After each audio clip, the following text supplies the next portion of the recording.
I am 15 years old, just celebrated my birthday. My family doesn't have a lot of money, so I didn't expect much. Mom cooked my favorite dinner, and we all had ice cream for dessert. I also got a birthday card with $25. It was a nice day. My boyfriend, 15 years, was invited to the birthday dinner but couldn't make it because he had to work. He felt really bad but promised to make up for it the next day. Even though he works, all of his paycheck goes to his parents to help support his big, 5 siblings, family. He has always been great about finding fun, interesting, creative things for us to do that are free, cheap.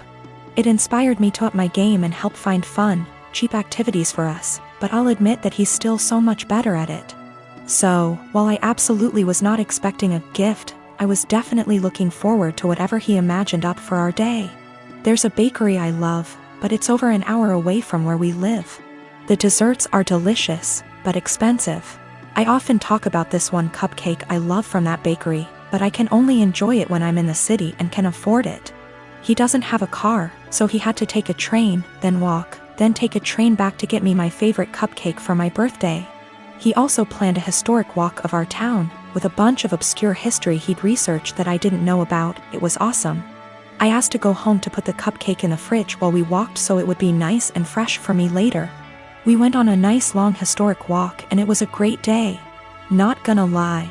When I got home my mouth was already salivating thinking about that cupcake. When I opened the fridge, it was gone. I found the empty container in the trash. I went to the living room and asked my parents who ate my cupcake, and Dad dismissively said he did. He thought it was an extra. I threw a shit fit.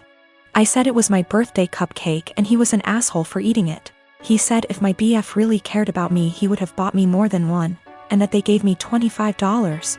So go buy more if it's really that important. He doesn't think he did anything wrong and is calling me an entitled brat for being upset. I think my BF went above and beyond to get me that cupcake, much more than my own father did for me, and he should feel ashamed and apologetic for what he did. I'm the dad of a 25-year-old young girl who I love very much. I've been able to have a good relationship with my daughter and I enjoy my time with her. But there's one thing about her that would give many people pause. She is a diagnosed sociopath.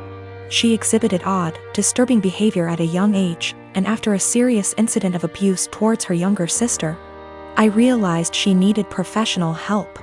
Throughout her elementary years she struggled heavily, getting in lots of trouble in school for lying, cruelty and all other types of misbehaviors. With an enormous amount of therapy and support, her bad behavior was minimized as she grew older. She received an ASPD diagnosis at 18, and I had suspected it for long prior. After her aggressive behavior was tamed, her following years were much more fruitful. She's law-abiding, has a decent job and a good education, and has many good friendships and admirers. Especially male admirers. She is very, very charming and adept at attracting guys and maintaining their interest. She uses that old dating guide, The Rules, like a Bible. She currently has a boyfriend of about a year and a half who's crazy about her, and who I have a very strong relationship with. We live in the same area and spend time together regularly. He is a great guy, very kind, funny and intelligent. But I doubt she loves him. We've had some very honest, in-depth discussions about her mental health since her diagnosis. And she's been open with me that she doesn't feel love or empathy towards anyone, even family. When she acted very sad and broken up over the death of one of her closest friends at the funeral, she confessed to me privately that it was all a put-on, and that she felt pretty neutral about the whole thing. She has also stated she has never once felt guilty about anything she's ever done, and doesn't know what guilt feels like. While she enjoys being around her boyfriend and is sexually attracted to him, I highly doubt she feels much of anything towards him love-wise. Her boyfriend, who might propose soon, has no idea about her diagnosis. And she's been very upfront with me that she has no plans to ever tell him, thinking it'll scare him away. I've made it clear to her that she needs to tell him the truth before they marry. That he has the right to know and consider it, or I will, to which she always responds, I know you wouldn't dare. I really like and respect this young man, and would feel awful keeping this secret from him, and letting him walk into a marriage without this piece of knowledge. I'm not trying to sabotage my daughter's future. Maybe her boyfriend's love of her personality and other aspects is enough that it won't end the relationship. It's his decision to make, but he deserves all the facts. Someday he's bound to find out she's a bit off. It can't be kept a secret forever. I am a 51 years old male, and I have 3 children, 1 girl, 1 boy, and 1 child is gender neutral. My son Eric is the oldest, Eva is the middle child, and Charlie is my youngest. I'm still very new to the whole LGBTQ thing, so please correct me if I say something wrong. Now sadly, when the children were all young, their mother / my wife passed away in a car accident, and I've been raising them by myself ever since, as I've chosen to never remarry since my wife was / is the love of my life. I'll say I'm definitely not a perfect father, but I've done the best I could to raise my children.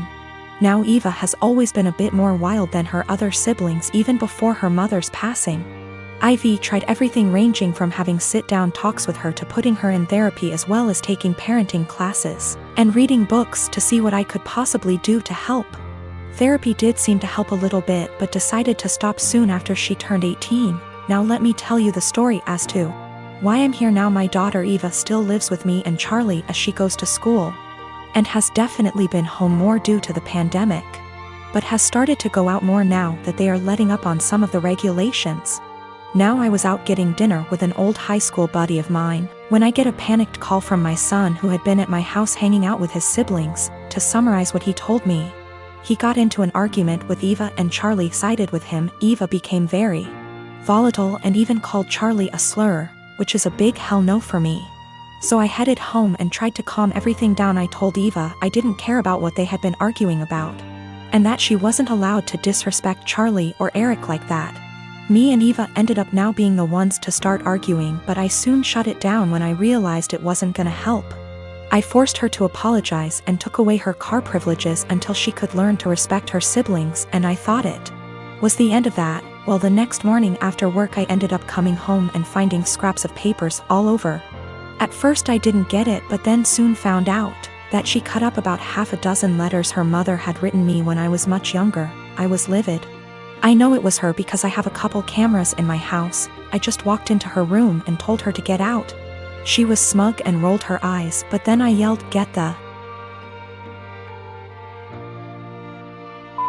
out of my house," and she realized I was serious. She was crying and screaming, but I had felt sorta numb at that point, and she left with a friend of hers. But now I feel like I was being too harsh, but I want to stand my ground. She did know about the cameras, but they're really just there for my dog. When my daughter was 14, wife and I decided we would buy a car for her to use on her 16th if she proved herself to be responsible, got good grades, etc. There would be a contract of sorts to ensure we were all on the same page. The stipulations were continuing good grades, good attitude, she could only bring one friend with her somewhere, to begin with. We had to know where she was, and the obvious too, don't drink and drive, and don't text and drive. We made it clear that we were buying the car, but it was for her to use. We got the car, a 2012 Honda Civic. She has a summer job right now, it's summer break, so she's out doing stuff with her friends, etc.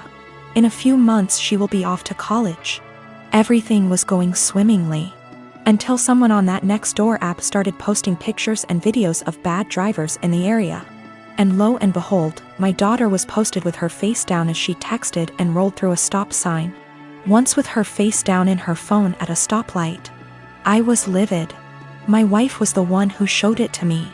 We found out there were more instances from her Instagram stories, and we decided, no. Wife and I up and sold the car. We didn't lose very much in the process, except of course our daughter completely came unraveled. It's so unfair. I didn't hurt anyone, everyone's doing it. How am I supposed to get to work? What about when I go to college? Well, we said no, it's not unfair. You hurt us by being a shitty, irresponsible driver. No, not everyone's doing it. You can walk, ride your bike, or take the bus, and as for college, you don't need the car to get to and from classes, and again, ride your bike or walk. She tried to play the "how can you send your daughter to college without her safety in mind" card, and I said, well, now you're concerned about safety? And she just up and screamed. This has everyone in our life up in arms and divided. Her grandparents think we're being over the top and awful, that grounding her would have sufficed. They've threatened that they will buy her a car again if we try to send her to college without one. The car is already sold, so there's no going back. I think what we did was absolutely correct, that actions have consequences and we would be in the wrong to pull back from that. In terms of her going to college? Well, she made that choice. She had a car, it came with certain stipulations, she disobeyed us, and now she pays the price.